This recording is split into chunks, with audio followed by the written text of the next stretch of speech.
हम बात करने जा रहे हैं कि आप अपने स्टार्टअप को स्टार्टअप इंडिया में कैसे रजिस्टर्ड करा सकते हैं।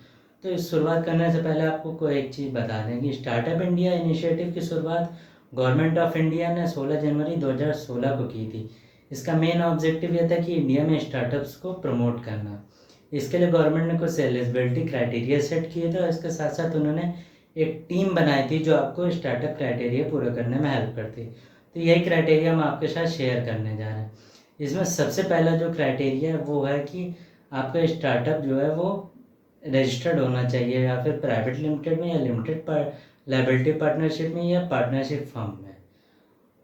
दूसरा पॉइंट ये है कि आपका स्टार्टअप का 10 साल से ज़्यादा ना पुराना हो। मिनिस्ट्री ऑफ गवर्नमेंट ने 15 अक्टूबर 2011 को एक नोटिफिकेशन जारी किया था जिसमें ये बताया गया था कि आपका जो स्टार्टअप है वो 10 साल से ज़्यादा पुराना ना, तभी आप स्टार्टअप इंडिया रजिस्ट्रेशन के लिए एलिजिबल हो सकते हैं। सो जो हमारा थर्ड पॉइंट है वो है कि एनुअल टर्नओवर 100 करोड़ से ज़्यादा नहीं होना चाहिए। गवर्नमेंट ऑफ इंडिया ने कुछ एलिजिबिलिटी क्राइटेरिया सेट किए थे जिसमें से एक ये भी है कि अगर आपका स्टार्टअप 100 करोड़ का टर्नओवर किसी भी फाइनेंशियल ईयर में क्रॉस कर जाता है तो वो आपका स्टार्टअप इंडिया रजिस्ट्रेशन के लिए एलिजिबल नहीं है।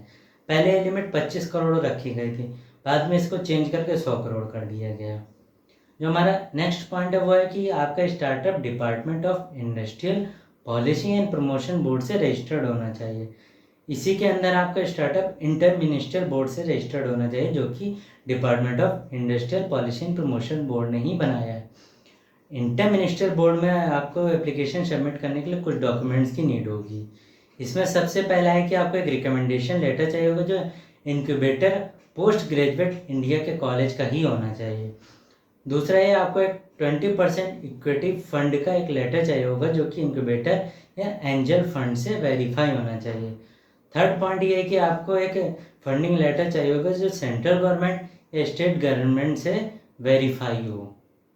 सो जो रजिस्टर्ड स्टार्टअप इंडिया का हमारा नेक्स्ट पॉइंट है वो है procedure for registering startup in India. तो सबसे पहले तो बहुत लोगों के पास क्या होता है कि स्टार्टअप आइडिया तो होता है लेकिन वो उसको कंपनी में कैसे कन्वर्ट करें इसके बारे में ज़्यादातर लोग नहीं जानते हैं। तो इस मॉड्यूल में हम इसी के बारे में बात करने जा रहे हैं। तो आपको अगर आप अपने आइडिया को रजिस्टर्ड कराना चाहते हैं तो इसके लिए सबसे पहले आपको अपने बिजनेस को इनकॉर्पोरेट कराना होगा। इसमें आपको क्या करना है कि सबसे पहले अपने बिजनेस को कंपनी रजिस्ट्रेशन करा लेना है। दूसरा है कि आपका जो भी आइडिया है उसको पेटेंट करा लेना है और जो भी आपका लोगो है उसका ट्रेडमार्क ले लेना है जिससे कि आपका लोगो या कोई आइडिया चुरा ना सके। आप अगर चुरा भी लेता है तो आप उस पर कॉपीराइट क्लेम कर सकें। थर्ड पॉइंट ये है कि need to clarify if you want a tax relaxation. अगर आपको अपने बिजनेस या अपने स्टार्टअप के लिए टैक्स रिलैक्सेशन चाहिए तो सबसे पहले तो आपका स्टार्टअप रजिस्टर्ड होना चाहिए। दूसरा है कि आपका स्टार्टअप इंटर मिनिस्ट्रियल बोर्ड से रजिस्टर्ड होना चाहिए, तभी आप टैक्स में रिलैक्सेशन ले सकते हैं। इसके अलावा आप department of industrial policy and promotion board में भी रजिस्टर्ड करा के आप टैक्स रिलैक्सेशन ले सकते हैं। सो जो हमारा नेक्स्ट पॉइंट है वो है टेक योर रिकग्नाइजेशन नंबर। तो जब आप ये सब प्रोसेस कर लेंगे तो आपके पास एक रिकग्नाइजेशन नंबर आएगा जिसको आप डाल के अपने कंपनी का नाम, डिटेल्स, एड्रेस, फ़ोन नंबर ये सब आपको डालना होगा। आपको अपनी डिटेल्स डालते हुए ध्यान ये रखना है कि सारी डिटेल्स करेक्ट हो। अगर उसमें से कोई भी गलत पाई जाती है तो आप पे फाइन लगाया जा सकता है। तो ये था procedure for registering startup in India के बारे में। रजिस्टर स्टार्टअप इंडिया के लिए नेक्स्ट पॉइंट है वो है what document need for startup India registration. तो आपको 6 डॉक्यूमेंट्स की नीड होती है स्टार्टअप इंडिया रजिस्ट्रेशन के लिए। इसमें सबसे पहला है कि इनकॉर्पोरेट या registration letter for startup. Second point ये है कि एम्प्लॉयज़ और बोर्ड डायरेक्टर्स की डिटेल्स। थर्ड पॉइंट ये है पेटेंट एंड ट्रेडमार्क डिटेल्स।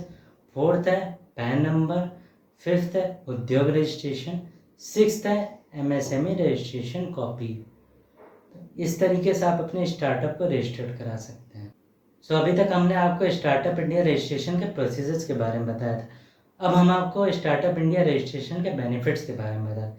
अगर आप अपने बिजनेस को स्टार्टअप इंडिया से रजिस्टर्ड कराते हैं तो आपको बहुत सारे बेनिफिट्स मिलेंगे। इसमें जो सबसे पहला बेनिफिट है वो है कि आपको labour protection and pollution protection का 3 साल का लाइसेंस मिलेगा। सेकंड नंबर पे है कि आपको 5 साल तक टैक्स पे करने की छूट मिलेगी। थर्ड नंबर पे आपको इंटेलेक्चुअल प्रॉपर्टी के सिक्योरिटी मिलेगी। सो जो रजिस्टरिंग स्टार्टअप इंडिया के लिए हमारा लास्ट स्टेप है वह कि what type of business structure preferred for startup. तो स्टार्टअप के लिए जो सबसे ज़्यादा प्रेफर्ड बिजनेस स्ट्रक्चर होते हैं वो प्राइवेट लिमिटेड या लिमिटेड लायबिलिटी बिजनेस स्ट्रक्चर होते हैं। ये लीगली रिकग्नाइज्ड होते हैं और ये ज़्यादातर इनक्यूबेटर्स और जो फंडर्स होते हैं उनमें पॉपुलर माना जाता है।